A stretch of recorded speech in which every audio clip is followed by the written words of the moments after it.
Is it going to be the bulb or the ballast? We're talking about HID headlights next.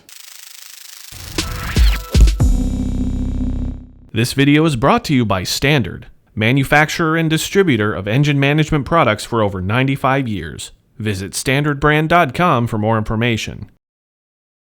Hey, HID headlights, they're starting to become the norm, not the exception on most vehicles. Servicing these headlights is a little bit more difficult.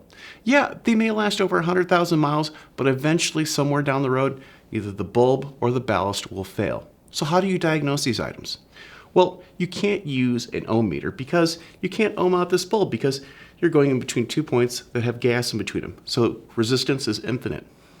It's really difficult to measure 1100 volts on a conventional voltmeter or even a scope. Yes, there are pros out there that can measure up to 40,000 volts, but they get very expensive. Your best option to diagnose these systems is to look what it's doing. First of all, observe if the light flickers when it's first turned on, if it doesn't come on at all, and note these conditions. Next, pull out a scan tool that can interface with the body control module or the lighting module that controls the ballast module. These are modules. They communicate with the vehicle. They know when something's wrong and it's not generating the right amount of voltage to ignite the bulb. So, when you're looking at these systems, use a scan tool. Don't guess. I'm Andrew Markel. Thank you very much.